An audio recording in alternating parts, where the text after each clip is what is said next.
Good afternoon, everybody. My name is Chris Justice. I am a senior associate with Samfiru Tumarkin.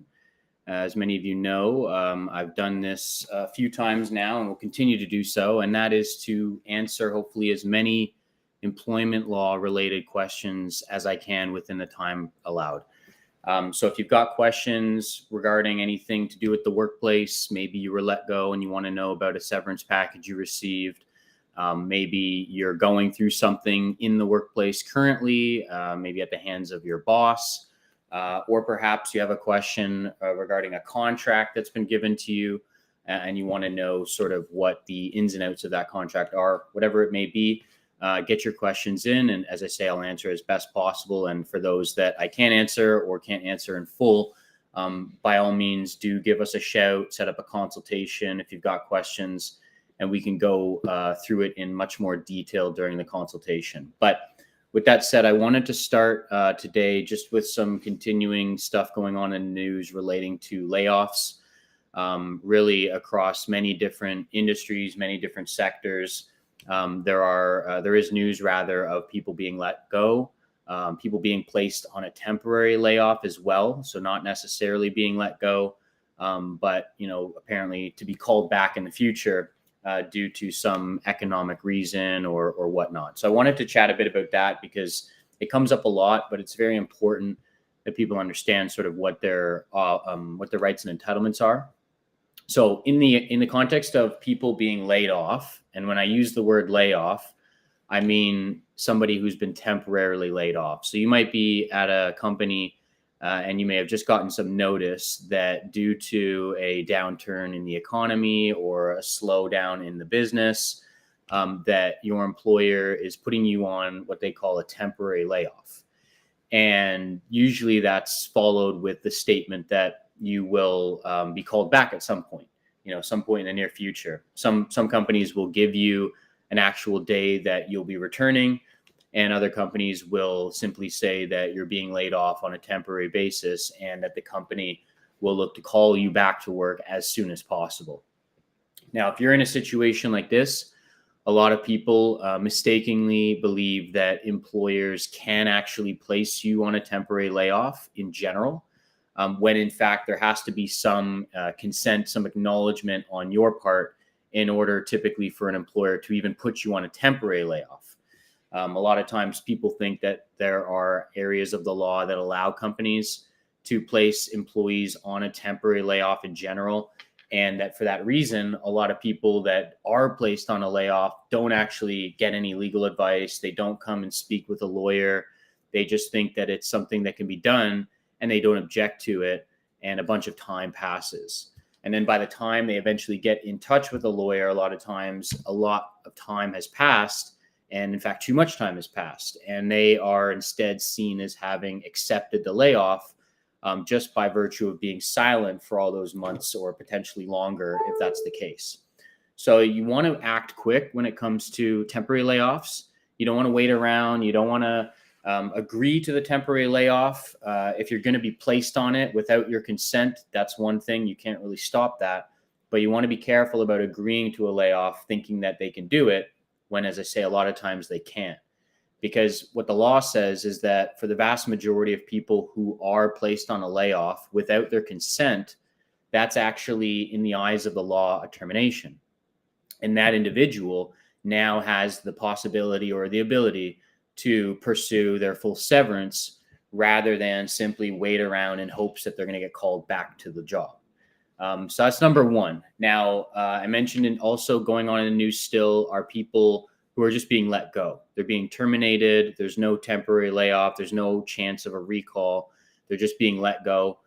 Sometimes they're let go on an individual basis. Other times people are let go as part of a mass termination, a group of people being let go. But if you are somebody who's been let go for reasons like restructuring, or because maybe you're not the right fit, or maybe you've been told that there's some reshuffling or reorganization going on in the workplace, and that unfortunately you've lost your job as a result, do know that you are likely entitled to way more severance than what you're probably being offered. A lot of people, it doesn't matter if you're at a company for a couple years or a couple decades, a lot of people, when they're let go, just simply are not given a fair and reasonable severance package. And you may look at it, and on the face of it, you may think this severance package looks very good. But in most cases, I find the packages that people get offered in the beginning when they're let go are often tens of thousands of dollars less, at the very least, than what they could get.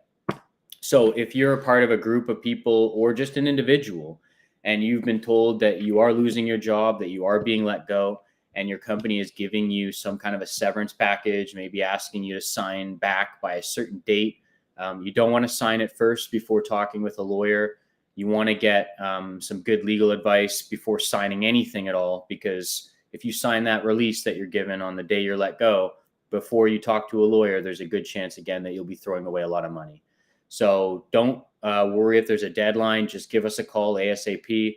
We'll set up a time to chat with you, and in all likelihood, you'll be given some advice that actually your entitlements are much greater, and that there's going to be a need for you to negotiate the severance package before you sign off on any kind of full and final release. So again, if you're someone who's been let go or you've been placed on this temporary layoff, give us a shout, and we'll do everything we can, of course, to get you as much compensation. In terms of severance, you can get upwards of 24 months typically is the maximum people can get, but it just goes to show what the potential there is. A lot of times you'll get maybe a 9 or a 10-month package when in fact your rights and entitlements are double that. And whether you're owed more severance or less is often going to come down to a few main factors. Things like your age at the time that you were let go could play a role. The position that you held as well at the time you're let go, of course, the more senior the role, typically the more severance that's owed. The length of service that you have with the company. So again, typically longer service, larger amounts of severance you're going to see. And as well, what kind of work out there similar to what you had is available. That'll be a key criteria as well. There are cases where people find work very early on after losing their job. And as good as that is for their life, it doesn't always mean the best for the severance that they might be owed from their former employer. But these are the main factors courts will look at when trying to decide how much money someone should get, how much severance someone should get. In most cases, you're looking at a month or more for every year you've worked. So again, you want to make sure you get the correct advice before signing off on anything. But having said that, I'll get into some of the questions, maybe before going back to some topics I was going to chat about. I've got a question in from Helen on YouTube who's asking about what remedy could there be for a reprisal from the Supreme Court? What law do reprisals breach? Helen is saying that they were terminated after reporting discrimination, bullying, and harassment to an officer. So if you are let go, I'll say in general, after you've reported an instance of discrimination, bullying, harassment, there are laws in general against protecting people from this type of reprisal or retaliation. So that's number one. And yes, in general, your employer cannot terminate you in response to filing a discrimination complaint, bullying or harassment complaint. Not only will, in most cases, your employer owe you your full severance if you've been let go, but the fact that you've been let go specifically as a response to bringing forward a valid claim that involves discrimination. There are cases out there where employers have been punished with additional punitive damages on top of the severance, not to mention as well possibly human rights violation related damages. So there's some remedy, there's some sort of response, in relation to retaliation that goes above and beyond just your normal severance package. But it's going to come down to, at the very least, being able to establish that the termination was specifically because you brought the complaint or was based in part on that complaint. And then, of course, the employer, the company, whoever they may be, is going to try and show that the termination had nothing to do with reporting the discrimination complaint, nothing to do with anything about reporting bullying and harassment. So that often becomes the battle in these types of situations, rather. But I will say that if you do manage to convince a judge that there is reprisal and retaliation, that you're looking at just even more damages being paid your way if that's found to be true. So, Helen, I would say give us a shout. Maybe we can go through some of the more specifics of your situation. Sometimes there are details and information that can kind of affect the advice, of course, that's given. But on first glance, obviously the optics look very bad for the employer when that sort of stuff happens. So that's something for sure to be investigated. I've got another question in from Derek on YouTube, who's saying that they were sick for 3 days due to food poisoning and their workplace wants a doctor's note for those days. Is that legal? So generally speaking, one thing will be, it depends on what the sick policy is of the company. If someone is away for food poisoning, I find that in most cases, a note isn't required, just if it's that short of a time frame. But when it comes to doctor's notes in general, a lot of employers will ask for doctor's notes and try and get as much medical information as they can, which is actually going too far. Anytime an employer asks somebody for a doctor's note, typically all that should be given at the very most is just confirmation that the individual themselves are away from work, confirmation that they will be away from work for a certain period of time. So if there's a prognosis, this is going to go on for 3 days or whatnot, then so be it. But that's generally it. A lot of times employers will look for diagnoses. So we want to know what mental, issue you've got, and we want the diagnosis for that and this, and that's going way too far. Or doctors will ask for details relating to medication, also going too far. I think that in general, if your employer wants a note just saying you were absent from the workplace due to food poisoning, if you're able to get there's nothing illegal about that per se. If you're able to get a doctor's note just simply in a one-liner, sort of supporting that this person was sort of sick or unable to work for these 3 days, that's probably going to suffice. If you don't give a doctor's note for those days, that's also not necessarily the end of the road. I guess the question is, why is the employer asking for the doctor's note? Does the employer think that you're lying? Does the employer have evidence suggesting that you didn't have food poisoning? It can kind of somewhat depend on the situation, but if you don't give the note, I guess what's the issue? Is the employer going to threaten to terminate your employment if you don't give a note saying that you were off work due to food poisoning? Probably not. But I would say that to the extent you can get maybe, as I say, a 1 or 2 liner from your doctor, so be it. But you also shouldn't be giving any notes with a bunch of information about diagnoses and all these other details that I mentioned. If there are ramifications for not giving the note, Derek, maybe you want to give us a shout and we can talk through it a bit more. But getting a better understanding of why they're asking for it and what may happen if you don't give the note might also be important to kind of flesh out before you kind of take the next steps. But thanks for your question. I've got another one in from Bren on YouTube, who's asking, what should you do if your employer starts restructuring your position and it ends up being a completely different job? So that's a good question. This brings up the concept known as constructive dismissal. So a constructive dismissal is when your employer makes significant changes to the terms of your job, of your employment, that you don't agree with. So let's say I'm employed as a lawyer and I have a job description that says my duties are A, B, C, D. And then over a period of 3-6 months or so, I notice that A, B, C, D are now removed and I'm doing E, F, G, H. And these are things that I never did before. They're not related to my job. And I've now found out that my job is transformed. That could be what's called a constructive dismissal. That could be a significant change to your job. And if you end up doing a completely different job and a new position and even a new title from what you had been doing, then that's potentially a big issue. But it's also something that you need to address sooner rather than later.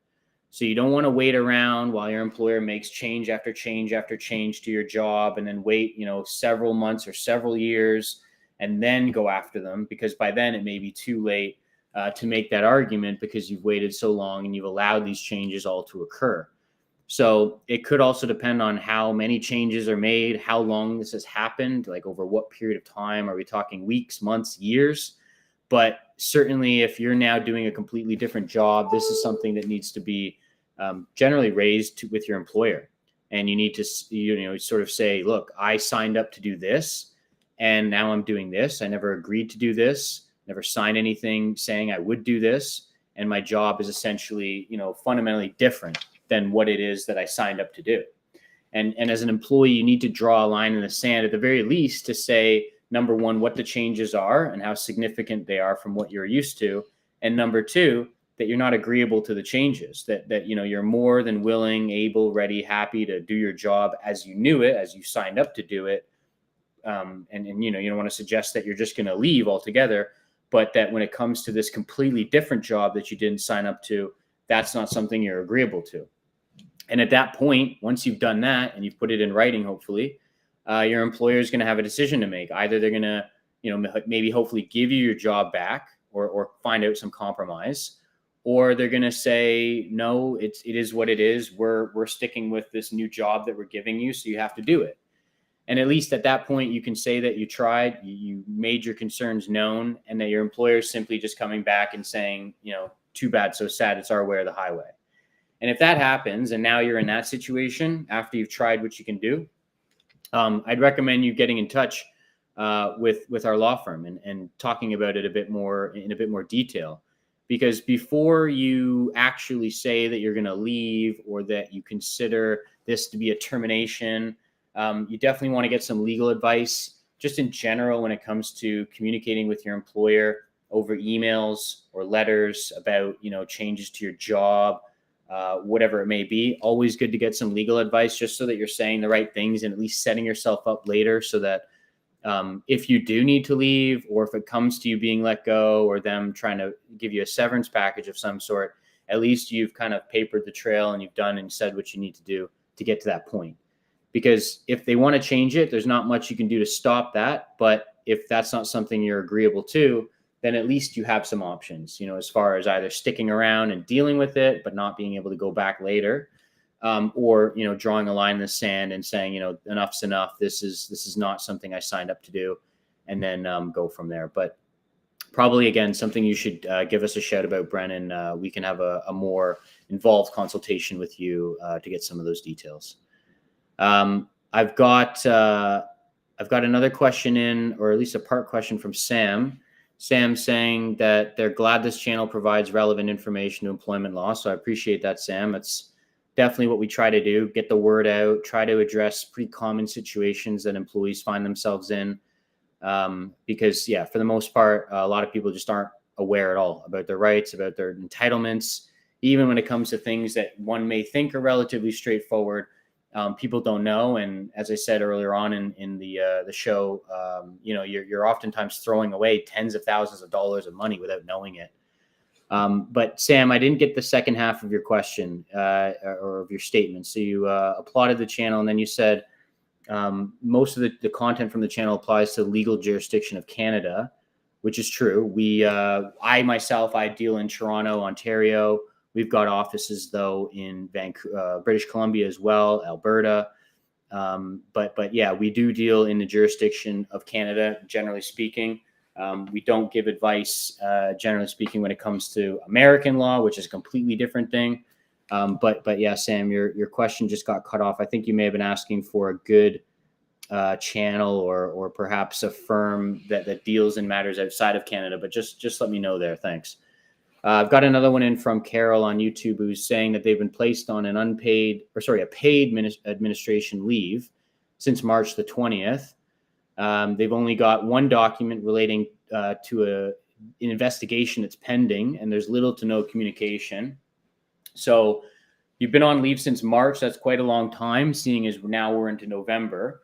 And depending on the investigation, for example, in harassment-related investigations, typically companies have upwards of 90 days to complete the investigation. Now, it can depend on how complex the investigation is, how many witnesses there are. But at the same time, you shouldn't generally be left in the dark since March without any or little to no communication.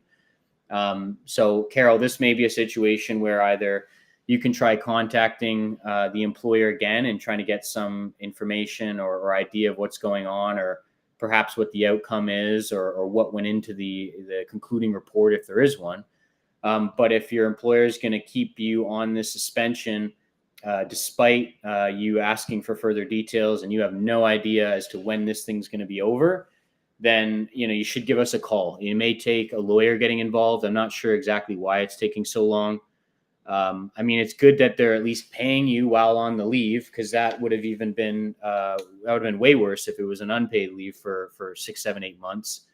But yeah, without more information to go off of, it's hard to say whether they've actually been completely unreasonable when it comes to the time frame, as well as the communication. Like, I don't know if they have a justification for not communicating with you yet. Maybe they're still going through some stuff, but yeah, it does seem like quite a long time. So aside from you trying your hand at it, perhaps one more time, you may want to give us a shout, maybe get a lawyer involved. Maybe we can kind of, light a little fire under them and get them to give us a response that they haven't been giving you so far. I'm sure it's been stressful just being off on that leave. So do give us a shout if you need some help. And like I say, maybe we can give them a bit of a kick in the pants to get some kind of response for you, so you know what's going on. I've got another question in from Bren. Bren was talking earlier about the employer giving them a completely different job after a bunch of restructuring. Bren's asking whether they should bring up the constructive dismissal with the employer, or is that something to speak to a lawyer about? Yeah, I think when it comes to bringing up phrases like constructive dismissal, or making a statement like, I feel as though I've been terminated, I'm owed severance, etc., I think that stuff should be spoken to with a lawyer first. I think it's good to talk to a lawyer so that we can get an understanding of when the changes started happening, what the changes are, how significant the changes are, whether there's any argument that the company can do any of this to you. Perhaps there's a contract or some document or something you may have signed. But I think it's good to talk to a lawyer to kind of set all that out, because when a lawyer goes and makes contact with the company, laying all that out is going to be helpful, just to set the stage. These are the issues I have. This is how long it's been going on. This is why it's significant. Because otherwise, if you bring it up in a more sort of haphazard way, it may not fully get that point across. And so, yes, I do recommend you speak to a lawyer about it first, but that you speak to a lawyer about it soon too, because you don't want too much time passing, like I said earlier. And if a lawyer on our end, for example, can kind of guide you through those communications, maybe ghostwrite some things for you, or just get involved officially and sort of deal with the communications going forward, that's generally going to be a safer option for you than if you go and have various discussions with your employer without a lawyer being involved or in the picture, because even the most minor thing you might think isn't an issue that you say could end up being used against you. Sam's following up on the question. So Sam's asking where American workers inside the U.S. jurisdiction can reach out and book an appointment with a lawyer relating to unpaid wages. So unfortunately, Sam, I can't really give you information when it comes to legal advice with respect to the USA. I mentioned earlier that there are very different laws that apply to the US that don't apply to Canada. I don't know off the top of my head of a lawyer, for instance, that you could contact that could give you some advice. But maybe if you don't mind, you can shoot me an email and I can see if I can find someone to kind of push you in the direction of. Offhand, I don't know. Again, that's not something we'll specialize in, but I do appreciate you reaching out and asking the question. I've got another one in from D Taylor on YouTube, who's asking, if you sign a contract for 2 years, can the employer terminate your contract after 8 months? So let's say you are somebody who signs a contract starting in 2024, this coming year, and ending at the end of 2025. And it's sort of set out in the contract, this is your fixed term. And then 8 months into the 24 months, 2 years, you get let go. There could be a good chance, actually, that because you agreed to a fixed term, 2 years fixed term, that you would have expected to be employed for at least those 2 years. And by being let go after 8 months, there's another, 16 months left of the 2 years. And there are a lot of instances where people in this situation actually go after the employer for the rest of the contract, for the balance of the contract. Could be a year-long contract, could be 2 years, could be 5 years.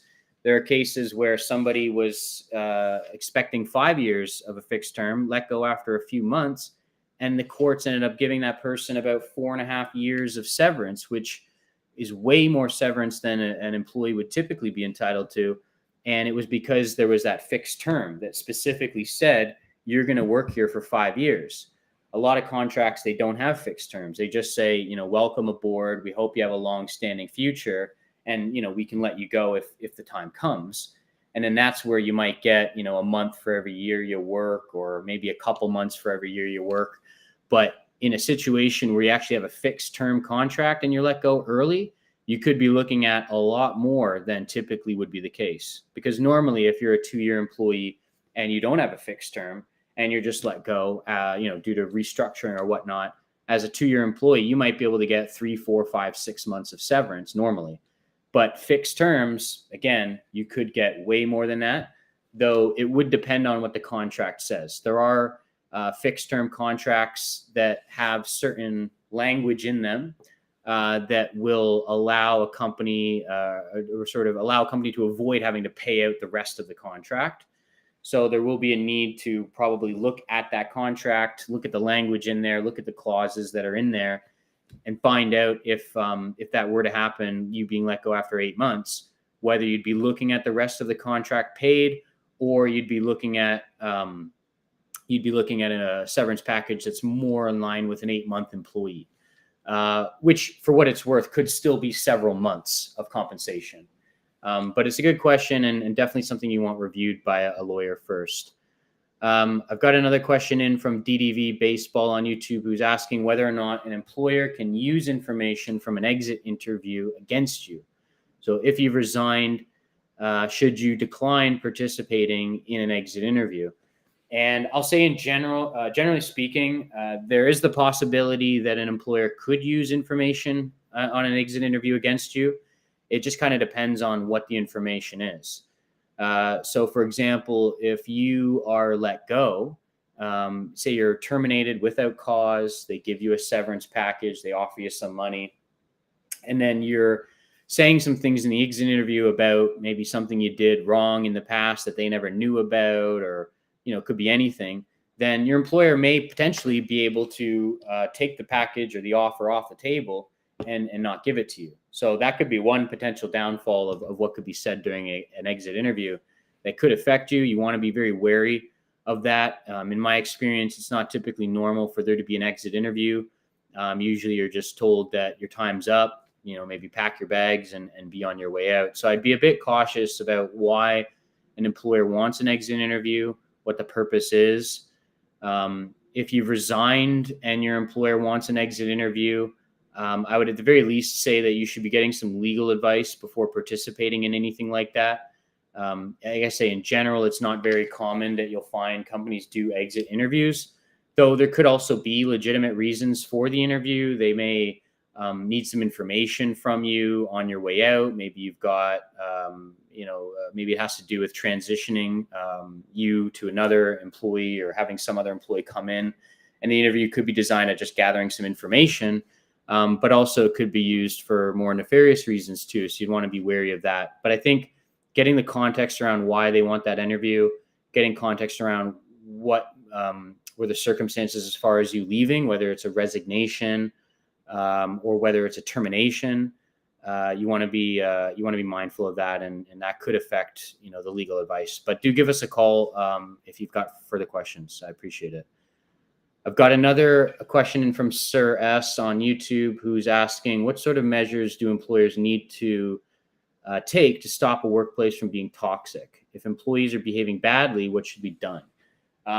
So employers are obligated to have a safe and like a workplace free of any harassment, safe from any harm. And that could be, just people going around getting bullied or harassed or discriminated against, being targeted for things due to discrimination. employers have an active obligation to kind of nip this all in the bud. There needs to be policies set out dealing with what happens in a situation where, let's say, there's harassment or bullying or belittlement.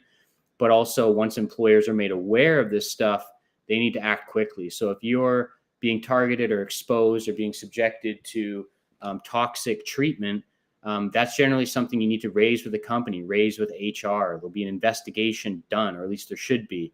And there should be some outcome reached as well. And hopefully it's in your favor. But you need to start with that, because until that happens, employers will a lot of times try to turn a blind eye. They'll plead ignorance. Oh, we didn't know.